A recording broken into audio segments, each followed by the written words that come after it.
implicit differentiation? If not, prepare to be amazed and come with us in this exploration. Implicit differentiation is a way to take the derivative of a term with respect to another variable without having to isolate either variable. It makes use the chain rule to differentiate a function which cannot be explicitly expressed in a form of y equals f of x and y equals f. Did you know that implicit differentiation was developed by the famed physicist and mathematician Isaac Newton? He applied it to various physics problems he came across. In addition, the German mathematician Gottfried Leibniz also developed the technique independently of a Newton around the same period of time. Hi everyone, number 2 and number 3. For today, we will discuss the implicit differentiation. But first, let's have these examples. What is the derivative of y? That is y prime. And next is the derivative of 3y is 3y prime. So how about this one? The derivative of y squared is 2y prime. Why is that so? We multiply first this 2 here, then minus 1 here. And that would be 2y prime. So now, let's apply this to this equation. First, we should derive each term. X squared would be derived as 2x, while y would be derived as y prime. And 2 would be 0.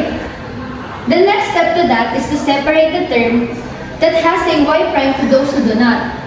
So we will transpose this 2x here. So that would be y prime is equals to negative 2x. And that is the final answer. So let's differentiate even more. We have here x squared plus y squared equals x plus y. So as Hart said earlier, we should derive each term first. And that will leave us to 2x because 2 times 1, then minus 1, will have 2x. Then y squared is 2y prime. The derivative of x is 1 and the derivative of y is y prime. The next step is to separate the terms that have y prime and those who do not. And that will give us 2y prime, and so we're going to transpose this into this side. That results to negative y prime, and 1 transpose this 2x to this side, we will have negative 2x. So the next step is to find the common multiple dito sa may y prime, and that is y prime. So since tinanggalan natin yung y prime, magkakaroon lang tayo ng 2y minus 1. Since meron siyang 1 dito, but hindi na siya sinusulat in mathematics, then we write the other side, 1 minus 2x. So the next one is we're going to cancel this out. So para ma-cancel siya, i-divide lang natin siya sa sarili niya, which is 2y minus 1. On the other side to make the equation equal. So cancel out, and we will have y prime is equals to 1 minus 2x over 2y minus 1. That's final answer. My gosh, ang hirap naman nun. Kailangan pa natin natin yung sa totoong buhay? Well, of course, implicit differentiation is used in various fields such as physics. For example, imagine a spherical balloon being inflated.